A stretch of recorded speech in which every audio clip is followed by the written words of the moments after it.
Hey, what's up guys? Brian here, Brian's Law Maintenance, jumping right on into it. We got my boy Christian.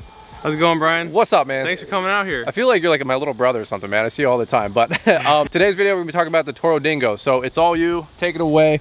Everybody wants to know these units and what makes them so popular, so special. So why did you pick one of these things up? Yeah, so funny story. I've been in the market for one of these for years, and then finally by the time I'm ready to buy one, they're extremely hard to come by. They're like 25% more expensive than they were before, and you can't get what you want. So fortunately, I was able to come across one with like only 75 hours, and I was able to pick it up early June. I think it was like around June 6th or something, but it's the right machine for us, and I was specifically looking for a narrow track machine because around here we do have gates that are tight, and it's really nice to have a machine that you can basically fit 95% of properties. So this unit can lift like 1,000 or a little over 1,000 pounds, so it's like about half a pallet of dry sod, and then and it can load all the materials with different attachments. We also have a Harley, it's a Hydra Bucket from CMP Attachments, and it has, this is not this bucket, but it has a built-in Harley rake on the back of the bucket, which is pretty sweet. So you can use the Harley rake to grade, get grass out, and all sorts of stuff to help the dirt, but you also have a bucket at the same time. Okay. And this machine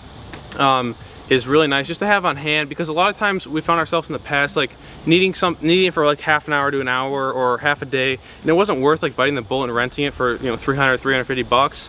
And it's just super nice to have one on hand. And we found that when I started needing it like 2, 3, 4 times a week consistently, that's when it was the time to buy one. That's when I realized, okay, it's time for me to pick one of these up, stop, you know, funding somebody else's dream at the rental place, and start putting it towards mine, which I've looked at one of these for years. I looked at a couple different units, and this one just became available, and it was my first choice anyways, so it worked out really well. That's awesome. You want to fire it up really quick? Yeah. Because I want to ask you a couple quick questions before we're done with this thing. Like, how much was it? What are you guys doing with it? I know these are becoming more and more popular every single day. By the way, if you guys want to do a big thumbs up on the video, we super appreciate the support. And look at that.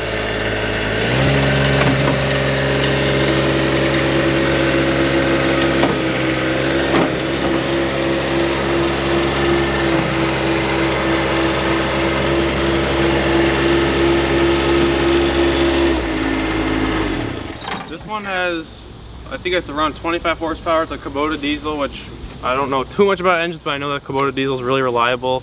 And it doesn't seem to like burn through diesel terribly fast. It's pretty nice. There's one feature I wish it had. It has 2 diesel tanks and it has a meter on one. Okay. A meter on 2. I'm getting low here, but I don't know why. Just throw it on the other side. Only one gas gauge? Yeah, but it's got 2 tanks, so maybe they flow into each other, but you gotta fill them both up. That was another $500 feature. Yeah, I did. You cheaped out, man. You gotta go for the, my bad. for the Cadillac version, you know? Yeah. How do you like the controls? That's one question I get a lot, like ditch witch. I don't know all the little mini skid, half skid, whatever these things are called. But what do you think so far about the controls? Really like it. That's one of the best things I like about this one is the dual in one hand. It's a lot more easy. It's a lot easier for somebody to get used to and just more intuitive for one hand. It's like if you've ever done a stand on more with one hand, because a lot of times I like to use my left hand sometimes when I'm like turning around just chilling, I guess. Yep. I don't know, it's just one hand, and with my left hand it's really natural. There's other one, I believe it's an option on some of them, but on the Vermeers and Bobcat, I believe it's 2, so it's 1 for each track. And then this one is pretty much similar on most of them, but it's just really simple. The nice thing is it's got a built-in charging port, 12 volt, which is actually quite helpful.